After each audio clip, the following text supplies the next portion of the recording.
Your place is in the trash. I was standing in the driveway when she said it. Your place is in the trash, Richard. Get out. Not yelled, not screamed, just said. Like she was telling me to pick up milk on the way home, except I wasn't coming home anymore. My wife, Denise, stood in the doorway of the house I'd paid for, arms crossed, face blank. Behind her, I could see our son Kyle, 28 years old, leaning against the kitchen counter with his phone in his hand. He didn't even look up. I had a duffel bag in one hand. The other hand was empty. I didn't know what to do with it. "Denise," I said quietly, "can we just talk about this?" "There's nothing to talk about," she said. "You've been dead weight for years. Kyle and I have been carrying this family. It's time you left." Fought. Dead weight. I'd worked 50-hour weeks for 30 years. I'd paid off the house. I'd put Kyle through college, twice, because he changed his mind halfway through. I'd covered Denise's credit card bills, her car payments, her spa weekends with her sister, and I was dead weight. Kyle finally looked up. "Dad, just go. You're making this harder than it needs to be."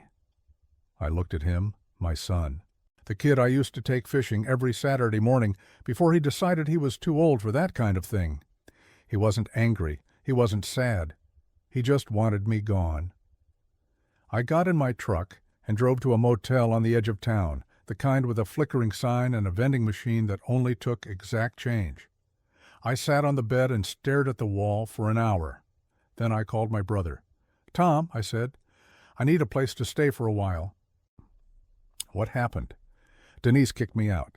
There was a pause. "You serious?" "Yeah." "Jesus, Rick, what did you do?" "Nothing," I said. "That's the problem." For a long time, it was good. Denise stayed home with Kyle when he was little. I worked 6 days a week, sometimes 7. I didn't mind. I liked the work. I liked coming home to a clean house and a warm dinner and a wife who smiled when I walked through the door. But things shifted. Kyle started school. Denise went back to work part-time, then quit after 6 months because she said the commute was too stressful. I told her it was fine. We didn't need the money. I was doing well. The contractor I worked for had started his own business, and I'd become his lead guy. I was pulling in good money. Denise started spending more. At first it was little things, new furniture, a gym membership she never used, a car lease she insisted she needed because her old car was embarrassing.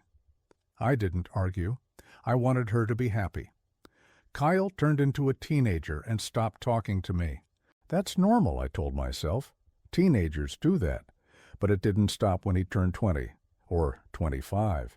He moved out for a year after college, then moved back in, said he was saving money for a place of his own. That was 4 years ago. Denise started talking to me less, started spending more time with her sister, Linda, who'd been divorced 3 times and had a lot of opinions about men. I kept working. I kept paying. I kept waiting for things to get better. Tom would come home from his shift at the plant and heat up something from a box. We'd eat in silence. Then he'd go to his room, and I'd sit on the couch until I fell asleep. On the 8th day, I got a text from Denise. "You need to start sending money for the house. Bills don't stop because you're gone." I stared at the message for a long time. Then I typed back, "We need to talk about the house." She didn't respond. I tried calling. She didn't answer. I called Kyle. He picked up on the 4th ring. "What?" "Kyle, I need to talk to your mom. She doesn't want to talk to you." "It's about the house." "What about it?" "I need to know what's happening. Are we selling it? Are we splitting things? I need to understand what she wants." Kyle sighed. "Dad, she wants you to keep paying for it." "Obviously." "I'm not living there." "So?" "You're still married. It's still your responsibility." I felt something cold settle in my chest. "Kyle," I said slowly, "you know I've been paying for that house for 23 years, right? You know it's in my name." There was a pause. "So?" "So I'm not going to keep paying for a house I'm not allowed to live in. That's messed up, Dad. Mom and I live there. You can't just stop paying because you're mad." "I'm not mad," I said quietly. "I'm just not doing this anymore," he hung up. I pulled up the mortgage account. Paid off 6 years ago. I pulled up the property deed. My name. Just mine. Denise wasn't on it. I'd bought the house before we got married, and we'd never updated the paperwork. I stared at the screen for a long time. Then I opened a new tab and searched for real estate attorneys. "Tell me what's going on," he said. I told him everything, the kicked out, the texts, the phone call with Kyle, the house. He listened without interrupting. When I finished, he leaned back in his chair and folded his hands over his stomach. "Is your wife on the deed?" "No." "Was the house purchased before or after marriage?" "Before." "Has she made any mortgage payments?" "No, I paid it off 6 years ago." "Has she contributed to renovations or property taxes?" "No." He nodded slowly. "Mr. Carver, I'm going to be very clear with you. That house is yours. Legally, unambiguously, solely yours. Your wife has no claim to it." I felt something unknot in my chest. "What does that mean?" "It means," Martin said, "that you can do whatever you want with it. You can sell it, you can rent it, you can move back into it and change the locks. She has no legal standing to stop you." "She's living there." "Not for long if you don't want her to be." I sat with that for a moment. "What would you recommend?" I asked. He smiled. It wasn't a warm smile.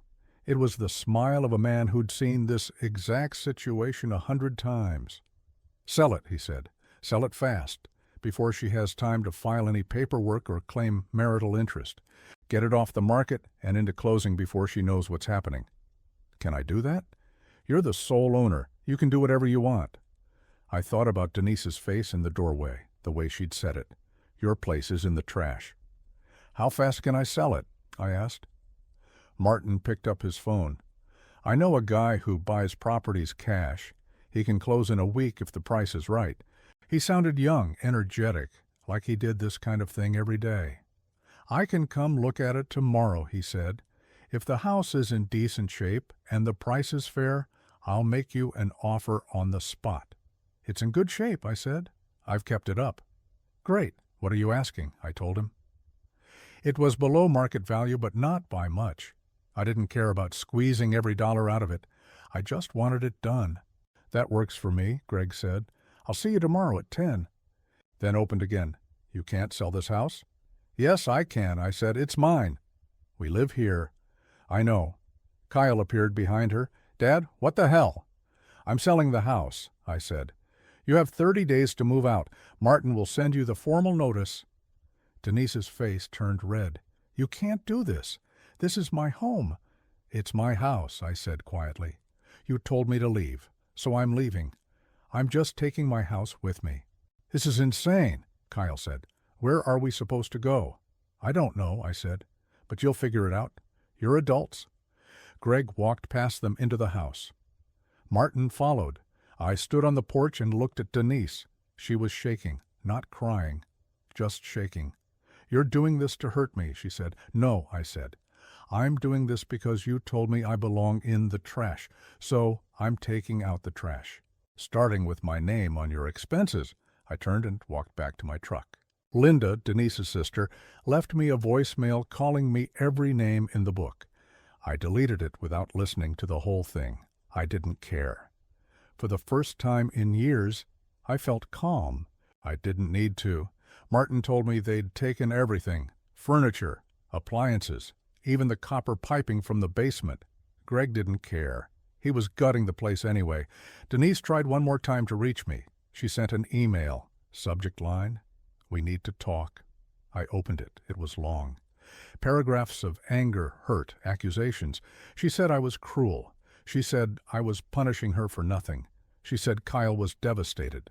She said I'd destroyed everything we'd built. At the end, she wrote, "You're not the man I married." I closed the email. She was right. The man she married would have kept paying, would have kept trying, would have kept believing that if he just worked a little harder, loved a little more, gave a little more, things would get better.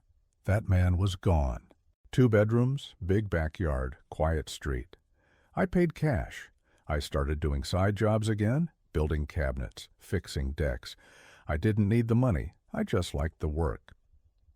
Tom came over most Sundays. We'd grill burgers and drink beer and talk about nothing important. I didn't hear from Denise again. Kyle sent me a text on my birthday. Just 2 words, "Happy birthday." I didn't respond. 6 months after I sold the house, I ran into Linda at the grocery store. She saw me first. I watched her face cycle through surprise, anger, and then something that looked almost like embarrassment. She walked over. "Richard." "Linda." She hesitated. "How are you?" "I'm good." She nodded, looked at the floor, then back at me. "Denise is living with me now," she said. "Okay." "Kyle moved in with his girlfriend." "Good for him." She bit her lip. "She's been struggling." I didn't say anything. "She didn't think you'd actually do it," Linda said quietly. "She thought you'd come back." "I know." Linda looked at me for a long time. Then she shook her head. "I told her she pushed too far," she said. "She didn't listen." "She never did." Linda nodded. Then she walked away. If she lies awake at night and thinks about what she said to me in that doorway. But mostly, I don't care. I'm 62 now. I have a house I own outright. I have work I enjoy. I have my brother and a few good friends, and a quiet life. I don't have a wife who treats me like garbage. I don't have a son who sees me as an ATM. I don't have people in my life who think I belong in the trash. And I sleep fine. A few weeks ago, I got a letter in the mail. It was from Denise. I almost threw it away, but something made me open it. It was short, handwritten. "Richard, I know you won't forgive me. I don't expect you to. But I need you to know that I'm sorry. I was wrong about everything. I didn't see what I had until it was gone. I hope you're happy. Denise." I read it twice, then I folded it up and put it in a drawer. Maybe someday I'll write back. But probably not. Final character count, 15/1847. It felt like being underwater, quiet, insulated, separate from the noise of the world. I started a routine. I'd get up at 6, make coffee, and sit on the back porch. The yard was overgrown when I bought the place, but I'd been working on it. Mowed the grass, trimmed the hedges, planted a small vegetable garden in the corner, tomatoes, peppers, zucchini. Nothing fancy, just something to do with my hands. After coffee, I'd work. Sometimes it was a job I'd picked up, a custom cabinet for someone's kitchen, a deck repair, a fence replacement. Sometimes it was just work on my own place. I replaced the kitchen faucet, fixed a leaky pipe in the bathroom, sanded down the hardwood floors in the living room, and refinished them myself. At night, I'd sit in the living room with a book. Tom had given me a stack of old westerns he'd had lying around. I'd never been much of a reader, but I found I liked them. Simple stories, clear lines between right and wrong, men who didn't waste words. I didn't watch much TV, didn't listen to music. I just wanted quiet. He'd learned early on that I didn't want to talk about it, but one night, about 3 months after I'd moved in, he brought it up. "You hear from them at all?" he asked. "No." He nodded, took a sip of his beer. "You think you will?" "I don't know," I said, maybe, probably not." "Would you want to?" I thought about that. "I don't think so." Tom leaned back in his chair. "I gotta be honest with you, Rick. I didn't think you had it in you." "Had what in me?" "This." He gestured around. "Walking away, starting over. Most guys in your situation would have folded, would have gone back and tried to fix it." "There was nothing to fix," I said. "I know that. But most guys don't." I didn't say anything. "Denise called me, you know," Tom said. I looked at him. "When?" "About a month ago. She wanted to know where you were. If you were okay." I told her I didn't know. "Did she say anything else?" "She asked if I thought you'd come back." "What did you tell her?" I said no. I nodded. "She didn't believe me," Tom said. "She said you always came back, that you always forgave her." "I did," I said, "for a long time, but not anymore." "No," I said, "not anymore." We sat in silence for a while. The sun was going down. The sky was turning orange and pink. "You ever regret it?" Tom asked. "No." "Huh. Not even a little?" I thought about it. Really thought about it. "No," I said. I regret staying as long as I did, but I don't regret leaving. Tom nodded, raised his beer. To leaving, he said. I clinked my bottle against his. To leaving. And now that it was gone, I could breathe again. I started sleeping better, stopped waking up at 3 a.m. with my chest tight and my mind racing. I started eating better. I'd never been much of a cook, but I started trying. Simple things, chicken, rice, vegetables, nothing fancy. But it tasted better than anything Denise had ever made. I started smiling again, not at anything in particular, just smiling, because I felt okay. I hadn't felt okay in years. You still with Morrison's crew? Yeah, doing some side work too. Nice. Hey, I heard you and Denise split. That true? I hesitated. Yeah. He shook his head. Man, I'm sorry, that's rough. It's fine, I said. You doing okay? Yeah, I'm doing good, actually. He looked at me like he was trying to figure out if I was lying. You look good, he said. Better than the last time I saw you. When was that? Maybe 2 years ago? You looked tired, man, like you hadn't slept in a month. I smiled. Yeah, I was. Well, whatever you're doing now, keep doing it. You look like a different person. I feel like one, I said. We talked for a few more minutes, then went our separate ways. But his words stuck with me. You look like a different person. Maybe I was. I spent them alone. Tom invited me over, but I told him I was fine. I made myself a steak, watched an old movie, and went to bed early. It wasn't sad. It was just quiet. I didn't miss the chaos. Didn't miss Denise's passive-aggressive comments about the turkey being dry or Kyle barely looking up from his phone long enough to say, thank you. I didn't miss any of it. I almost didn't answer, but something made me pick up. Hello? Dad? It was Kyle. I didn't say anything. Dad, it's me. Kyle. I know. There was a long pause. I wanted to talk to you. Okay. Another pause.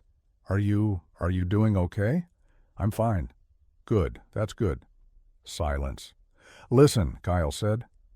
I know things got really messed up, and I know you're probably still mad, but I wanted to say I'm sorry. I leaned back against the kitchen counter. Sorry for what? For everything. For the way I treated you. For what I said. For not standing up for you when Mom kicked you out. Okay. I was wrong, he said. His voice cracked a little. I didn't realize how wrong until it was too late. What changed? I asked. I moved out, got my own place with Sarah, and I started paying my own bills. And I realized how much you did, how much you sacrificed, and I feel like shit about it. I didn't say anything. I don't expect you to forgive me, Kyle said. I just wanted you to know that I'm sorry and that I miss you. I closed my eyes. I appreciate that, I said quietly. Do you think, could we maybe get coffee sometime? Or dinner? I'd really like to talk to you in person. I thought about it. Maybe, I said. I'll think about it. Okay, yeah. That's fair. We said goodbye. I hung up. I stood in the kitchen for a long time, staring at nothing. Refinished a dining room table for a woman whose husband had died. Installed new cabinets in a rental property for a guy Tom knew. The work felt good. I liked using my hands, liked seeing something go from broken to whole. I started going to the diner in town for breakfast on Saturdays. Same booth every week, same order, eggs, bacon, toast, coffee. The waitress, a woman in her 50s named Carol, started recognizing me. She'd bring my coffee before I even asked. You're the guy with the house on Maple Street, right? She said one morning. That's me. I drive past it sometimes. You've done a nice job with the yard. Thanks. You do the work yourself? Yeah, she smiled. I wish my ex-husband had been half as handy as you. I laughed. I'm sure he had other qualities. Not really, she said. Then she winked and walked away. I sat there with my coffee and realized I was smiling. I came to apologize. You already did. You sent me a letter. I know, but I needed to say it to your face. I crossed my arms. Okay, say it. She took a breath. I was wrong about everything, about the way I treated you, about the things I said. I was selfish and cruel, and you didn't deserve any of it. I didn't respond. I thought, she trailed off, looked down at her hands. I thought you'd always be there. No matter what I did, no matter how I treated you, I took you for granted. Yeah, I said. You did. She looked up at me. Her eyes were red. I don't expect you to forgive me, she said, but I needed you to know that I regret it. Every day. I nodded. Okay. Is there any chance? No, I said. She flinched. I'm not angry at you, Denise, I said quietly. I'm just done. I spent 30 years trying to make you happy, and it was never enough, so I'm not doing it anymore. I understand, she said. Her voice was barely a whisper. I hope you find what you're looking for, I said, but it's not going to be with me. She nodded, wiped her eyes. Goodbye, Richard. Goodbye, Denise. She got back in her car and drove away. I stood in the driveway for a long time after she left. Then I went back to the garage and finished what I was working on. That night I sat on the back porch with a beer and watched the sun go down. I thought about everything that had happened, the house, the eviction, the divorce, the silence. I thought about Denise's face when I told her no. And I realized something. I didn't feel guilty. I didn't feel sad. I didn't feel anything except relief. For the first time in my life, I'd chosen myself, and it felt right.